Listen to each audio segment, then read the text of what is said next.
नमस्कार दोस्तों, math with Manoj sir के ऑफिशियल यूट्यूब चैनल पर आप सभी लोगों का हार्दिक स्वागत है। देखिए दोस्तों, हमारी सीरीज़ को आगे बढ़ाते हुए हम देख रहे हैं अब क्वेश्चन नंबर 161। क्वेश्चन नंबर 161 क्या कह रहा है? एक परीक्षा में रितिज ने 52%, सुनील ने 64% तथा रवि ने 74% अंक प्राप्त किए। यदि परीक्षा के अधिकतम अंक 750 हों तो तीनों लड़कों के औसत प्राप्तांक कितने हैं? तो अब औसत क्या होता है दोस्तों? जितनी भी राशियां होती हैं उनको जोड़ के और उतने संख्या का भाग दे दिया जाता है। ठीक है। तो यहाँ पे मैं प्रतिशत का औसत निकाल लूँगा और उसको 750 से गुणा कर दूंगा, मेरा आंसर बन जाएगा। तो देखो किस तरीके से होगा। सबसे पहले मैं क्या निकालूंगा?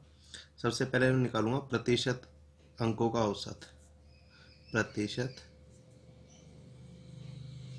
अंकों का औसत।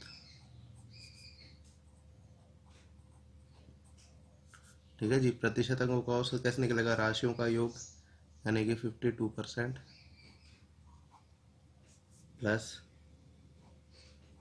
64% प्लस 74% और बटे में 3, राशियों का योग बटे राशियों की संख्या। ठीक है जी। अब मैं अगला स्टेप क्या करूँगा? इसके अंदर इन तीनों को जोड़ूंगा। तो ये कितना हो जाएगा मेरे पास में? भाई ये हो जाएगा मेरे पास में 6 4 4 8 2 10। ठीक है। 8 6 14 और 5 19। तो ये हो जाएगा 190/3 और ये प्रतिशत। ठीक है। इसका मतलब आप 750 का 190/3% निकाल दोगे तो आपका आंसर आ जाएगा। ठीक है जी। तो 750 का ये मान निकाल दोगे तो आपका आंसर आ जाएगा। तो 190%। ठीक है भाई। तो यानी कि 750 गुणा 190/300, क्योंकि प्रतिशत का चिन्ह हटेगा तब नीचे 2 जीरो आ जाएंगे। 2 जीरो से 2 जीरो कैंसिल, 3 से चला जाएगा ये 25 बार। ठीक है जी। और 25 × 19 कितना होता है दोस्तों? 475। ठीक है जी। इसका मतलब आपका आंसर कितना हो जाएगा? 475। ठीक है जी। चलिए अगला सवाल देखते हैं दोस्तों। देखिए दोस्तों, अगला सवाल है क्वेश्चन नंबर 162। क्या कह रहा है कि एक जिले की जनसंख्या 2,96,000 है, जिनमें से 1,66,000 पुरुष हैं। कुल जनसंख्या का 50% शिक्षित शिक्षित है। यदि कुल पुरुषों का 70% शिक्षित हो तो शिक्षित स्त्रियों की संख्या कितनी है? ठीक है जी। तो यहाँ पे कुल जनसंख्या कितनी दे रखी है मेरे को? 2,96,000। कुल जनसंख्या दे रखी है 2,96,000। ठीक है जी। अब इसमें मेरे को क्या है, पुरुषों की संख्या पहले से दे रखी है। पुरुष पुरुष कितने दे रखे हैं मेरे को? 166,000। ठीक है जी।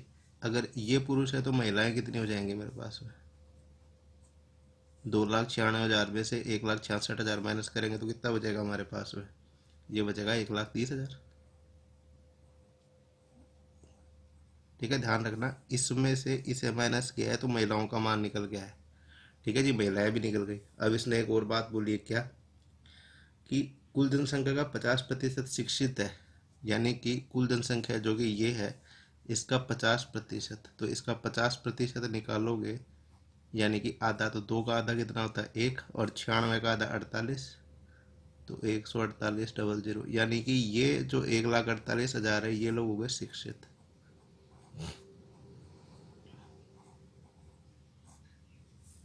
ठीक है जी। यहाँ तक क्लियर हो गई अपने बात। अब आगे इसने क्या बोला? यदि कुल पुरुषों का 70% शिक्षित हो तो शिक्षित स्त्रियों की संख्या। तो कुल पुरुष मेरे पास में ये हैं, तो इसका 70% शिक्षित है, तो इसका 70% हम निकाल लेंगे। 1,66,000 का 70%, यानी कि 70/100। 2 जीरो से 2 जीरो कैंसिल। ठीक है जी। ये हो जाएगा 1,162 और 000। ठीक है। ये हो गया 1,16,200। अब स्त्रियों की संख्या, तो भाई सीधी सी बात है कि टोटल मेरे पास में 1,48,000 शिक्षित लोग हैं। उसमें से माइनस कर दूं मैं 1,16,200, तो मेरे पास में शिक्षित महिलाओं की संख्या आ जाएगी। ठीक है जी, जो कि कितनी आ जाएगी, 31,800। सही है। चलिए अगला सवाल देखते हैं दोस्तों। देखिए दोस्तों, अगला सवाल है क्वेश्चन नंबर 163। और क्वेश्चन नंबर 163 क्या कह रहा है हमें कि यदि 605 टॉफी कुछ बच्चों में बराबर बराबर इस प्रकार बांटी गई कि प्रत्येक बच्चे को कुल बच्चों की संख्या के 20% के बराबर टॉफी मिले, प्रत्येक बच्चे को कितनी टॉफियाँ मिली। ठीक है जी। तो आप एक चीज़ समझो भाई, आपको यहाँ पे निकालना है कि एक बच्चे को कितनी टॉफी मिली। तो सबसे पहले हमें ये पता होना चाहिए कि बच्चे कितने हैं। उसका 20% निकाल लेंगे, हमारे पास में आ जाएंगे भाई कितने, एक बच्चे को कितनी टॉफी मिली। सही है। तो अभी आप देखो, यहाँ पे हमें दिया हुआ है कुल टॉफी।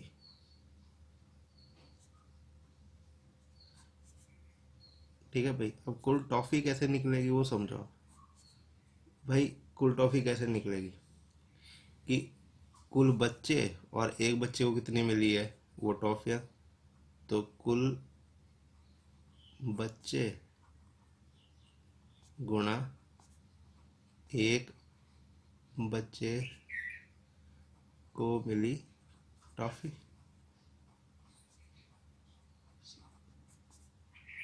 ठीक है। तो देखो, कुल टॉफियों की संख्या कितनी दे रखी है मुझे, 605। अब मुझे ये नहीं पता मेरे पास में कुल बच्चे कितना है, तो आप कुल बच्चों को कितना मान लो, एक्स। और इसने सवाल में ये बोला है कि एक बच्चे को कितनी टॉफियाँ मिलेंगी, जितने भी बच्चे हैं उसका 20% निकाल दो। तो मेरे पास में कुल बच्चे एक्स हैं और एक्स का 20% निकाल दो, तो एक्स का 20% कितना होता है, 1/5। ठीक है। तो ये मेरे पास में टोटल टॉफियों के बराबर हो गई। अब इसको हल कर लेते हैं। तो देखो एक्स, ये 60 गुणा 5 तो 6×5 = 30, 5×25 तो 30×25 हो जाएगा ये हमारे पास में, 30×25 बराबर एक्स स्क्वायर के। ठीक है जी। तो एक्स बराबर कितना हो जाएगा, 55। और इसने बोला है कि 55 का यानी कि कुल बच्चों का अगर मैं 1/5 यानी कि 20% निकाल दूं, तो मेरे पास में ये पता लग जाएगा कि एक बच्चे को कितनी टॉफ़ी मिली है। सही है। क्योंकि यहाँ पे देखो एक बच्चे को मिली टॉफ़ी, ये यही निकाल रखी है हमने ये बात।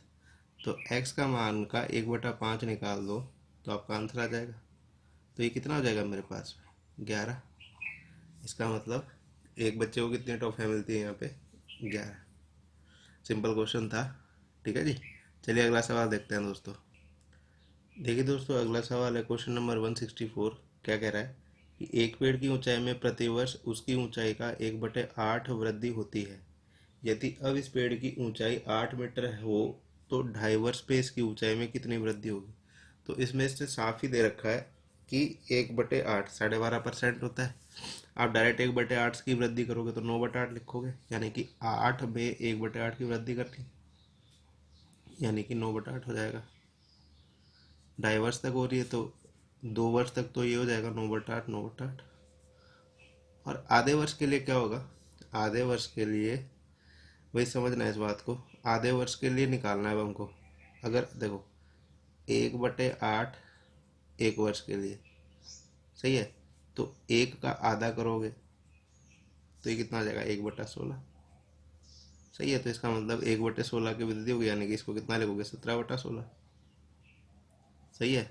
अब इसको हल करेंगे, हल करेंगे तो हमारे पास में कितना आ जाएगा, 1377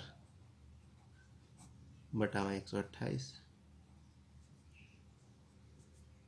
8 माइनस कर देंगे, सही है। तो कितना बच जाएगा हमारे पास, 353 बटा 128। ठीक है जी। और इसको इसको हल करेंगे तो कितना आ जाएगा, 2.76 मीटर। ये हमारा आंसर हो जाएगा दोस्तों। ठीक है जी। चलिए अगला सवाल देखते हैं दोस्तों। देखिए दोस्तों, अगला सवाल है क्वेश्चन नंबर 165। क्या कह रहा है, गेहूं के मूल्य में 20% कमी होने के कारण एक व्यक्ति 600 रुपये में पहले से 10 किलोग्राम गेहूं अधिक खरीद सकता है। भाव में कमी होने के बाद गेहूं का भाव कितना है। समझो इस बात को, जैसे कि आज आप 1 रुपए की एक टॉफ़ी लेके आते हो, सही है। अगर उस टॉफ़ी का भाव 50% गिर जाए, समझे इस बात का, बहुत सिंपल तरीके से समझो इस चीज़ को। आप मान लो कि 1 रुपए की एक टॉफ़ी लाते हो, 1 रुपए की एक टॉफ़ी, अब इसमें 50% कमी आ जाएगी भाव में, सही है।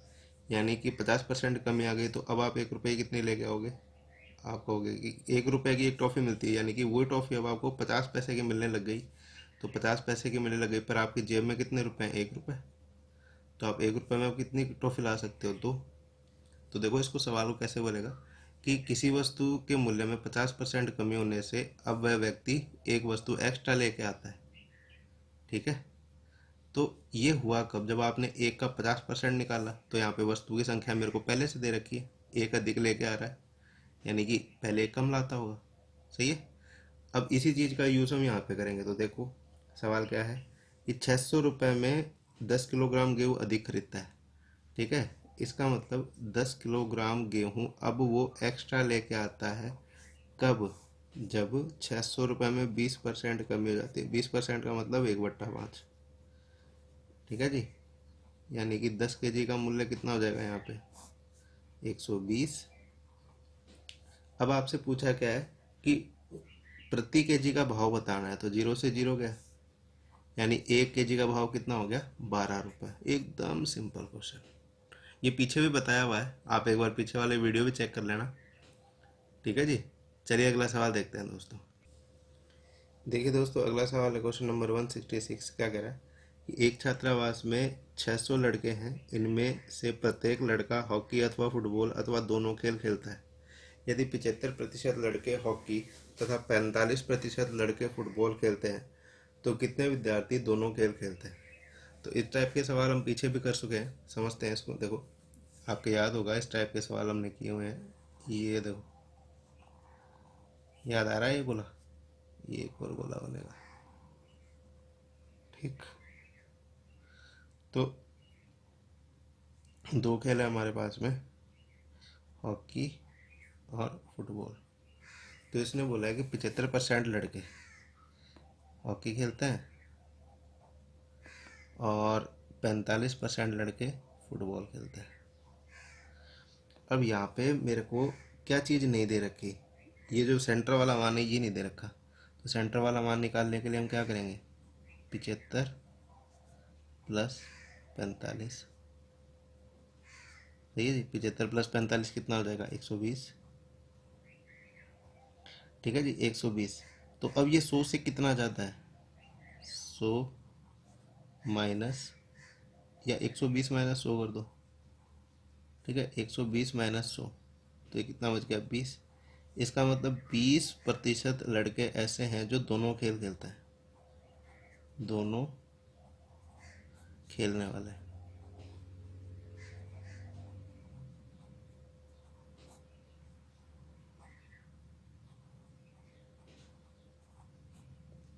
ये दोनों खेल खेलते हैं, ठीक है जी। अब हमें पता लगा कि 20% जो है यहाँ पे, 20% हमें इसका मान निकालना है। तो आप समझो इस बात को कि अगर 100%, सॉरी 100% बराबर है 600 के, ठीक है जी। 100% बराबर है 600 के, आपको निकालना है मान 20% का। तो 10% का मान कितना हो जाएगा, 60, और 20% का मान इंटू टू इधर, इंटू टू इधर, तो 6 दूना 12, कितना हो जाएगा, 120। यही हमारा आंसर है दोस्तों, ठीक है जी। चलिए अगला सवाल देखते हैं दोस्तों। देखिए दोस्तों, अगला सवाल है क्वेश्चन नंबर 167। क्या कह रहा है कि एक कार्यालय में 72% कर्मचारी चाय पीते हैं, 44% कॉफ़ी पीते हैं। यदि प्रत्येक प्रत्येक कर्मचारी चाय अथवा कॉफ़ी आवश्यक पीता हो, तो 40 कर्मचारी चाय तथा कॉफ़ी दोनों पीते हैं। तो इस कार्यालय में कुल कितने कर्मचारी हैं। पीछे वाले सवाल जैसा ही है, वही हमारे पास में अब की बार भी सिस्टम रहेगा कि हमारे पास में दो कैटेगरी हैं यहाँ पे, ठीक है। दो कैटेगरी कैसी कैसी है, एक तो टी और एक कॉफ़ी। तो टी वाले कितने हमारे पास में 72%, और कॉफ़ी वाले हैं हमारे पास में 44%। सही है। अब देखो 72 + 44, हिसाब से तो 100 होने चाहिए थे, पर कितने एक्स्ट्रा निकल गए। 72 44 कितना था भाई, 7 4 11, 4 2 6, यानी कि 116। 116, तो 116 माइनस 100 बराबर 16। इसका मतलब ये 16 कौन से हैं, जो दोनों टी प्लस कॉफ़ी दोनों पीते हैं। ठीक है, ये 16 बीच में आ गया मेरे पास। अब देखो अब क्या कह रहा है, अब इसमें हिंट दिया हुआ है कि 40 कर्मचारी चाय तथा कॉफ़ी दोनों पीते हैं, प्रतिशत में 16 और अंकों में 40। ठीक है, इसको काटते हैं। देखो अब देखो 4 से 4 बार चला जाएगा, 4 चौक 16, यानी कि 4% जो है ये बराबर हो जाएगा 10 के। हमें मान निकालना है 100% का, तो इसको कितने से गुणा करेंगे, ये 100 जाए 25 से, तो इसको 25 से गुणा करोगे तो इसको भी 25 से गुणा करोगे, तो 25 गुणा 10 कितना होता है, 250। ठीक है जी, इसका मतलब हमारा आंसर कितना हो जाएगा दोस्तों, 250। ठीक है जी, चलिए अगला सवाल देखते हैं दोस्तों। देखिए दोस्तों, अगला सवाल है क्वेश्चन नंबर 168। क्या कह रहा है, एक परीक्षा में 35% विद्यार्थी एक विषय में तथा 42% विद्यार्थी दूसरे विषय में अनुत्तीर्ण रहे, जबकि 15% विद्यार्थी दोनों विषय में अनुत्तीर्ण रहे। यदि कुल परीक्षार्थियों की संख्या 2500 हो तो केवल एक ही विषय में कितने विद्यार्थी उत्तीर्ण रहे। तो दोस्तों इसको उत्तीर्ण को काटना और यहाँ पे क्या कर देना आप, अनुत्तीर्ण। ठीक है, यहाँ पे अनुत्तीर्ण पूछ रहा है आपसे, क्योंकि अगर उत्तीर्ण निकालोगे तो आपका पीछे आंसर मिलेगा नहीं। ठीक है, तो हम यहाँ पे अनुत्तीर्ण निकालेंगे। तो देखो समझने वाली बात, पीछे वाले सवाल जैसे हो जाएगा। अब आप चाहे ना गोले बनाओ चाहे मत बनाओ, क्यों, क्योंकि आपको पता है कि यहाँ पे मेरे पास में दो विषय हैं। आप ऐसे कर लो, चाहे इसको एक विषय और दो विषय। ठीक है, अब एक विषय में 35 विद्यार्थी, दूसरे विषय में 42 विद्यार्थी। ठीक, अब क्या कह रहा है, 15% विद्यार्थी दोनों में, यानी कि इसमें भी है 15%, इसमें भी है 15%, दोनों विषयों में अनुत्तीर्ण रहे।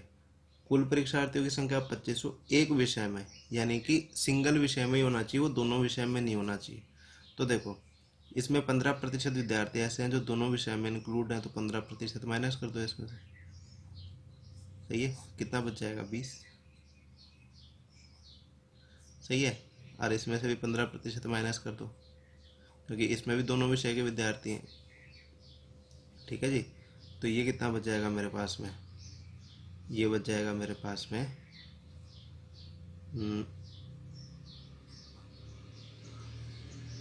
27%। तो टोटल ही हो गया मेरे पास में 20% + 27%, टोटल कितना हो गया, 47% इन दोनों का योग। इसका मतलब 47% विद्यार्थी ऐसे हैं जो दोनों विषयों में, मतलब अलग अलग विषय में, एक एक विषय में अनुत्तीर्ण है। ठीक है जी, तो 2500 का 47% निकाला जाए तो आंसर कितना आ जाएगा दोस्तों। अगर 2500 का 47% निकाला जाए तो आंसर मेरे पास में कितना आ जाएगा, आंसर मेरे पास में आ जाएगा 1175। ठीक है जी, 2 जीरो से 2 जीरो कट जाएंगे, 1175 मेरा आंसर हो जाएगा दोस्तों। ठीक है जी, चलिए अगला सवाल देखते हैं।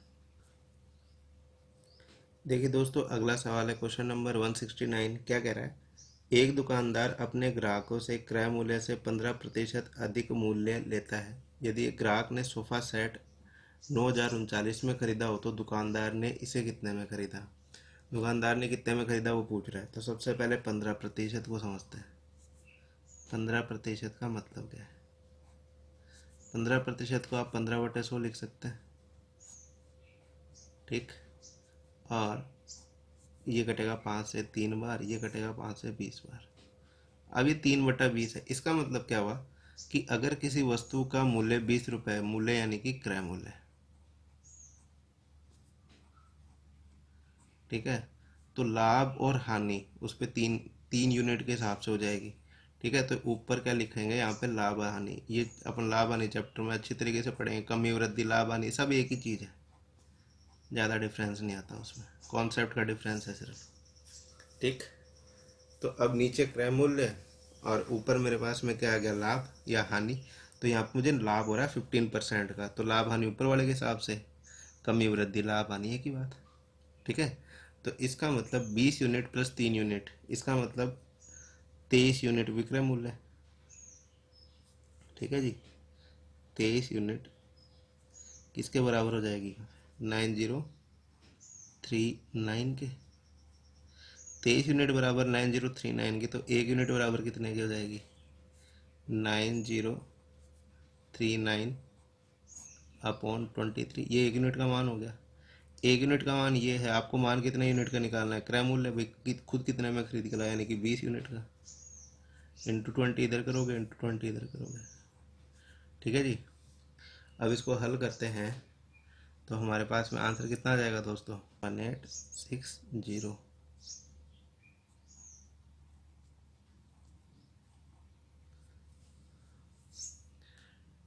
ठीक है जी, देखिए दोस्तों अगला सवाल है क्वेश्चन नंबर 170। क्या कह रहा है, पहले किसी संख्या को 10% कम कर दिया गया, इसके बाद इसमें 10% वृद्धि कर दी गई। इस प्रकार प्राप्त संख्या प्रारंभिक संख्या से 50% कम है। प्रारंभिक संख्या क्या है, समझो इस बात को। देखो, अब आपको वो संख्या निकालनी है, तो आपको ये चीज़ पता है कि किसी संख्या में एक बार वृद्धि एक बार कमी कर दी जाए तो r² / 100 लगेगा। सही है, r कितना है यहाँ पे, और हर बार कमी होगी यानी कि 10² / 100। सही है, इसका मतलब आपका आंसर आ जाएगा यहाँ 1%। इसका आंसर है 1%। 1% यहाँ बोल रहा है, साफ साफ इसने कह रहा है कि 50% कम है। ठीक है, तो 1% का मतलब कितना होता है, 1/100। ठीक है, ये आपका मूल मान हो गया और ये आपकी कमी हो गई। सवाल में साफ बोली है बात, तो समझो इस बात को। अगर 1 यूनिट जो है वो 50 के बराबर है, सवाल के अनुसार ये बोली हुई बात है, आपको मूल मान पूछा है, इंटू 100 करो, मूल मान निकल के आ जाएगा।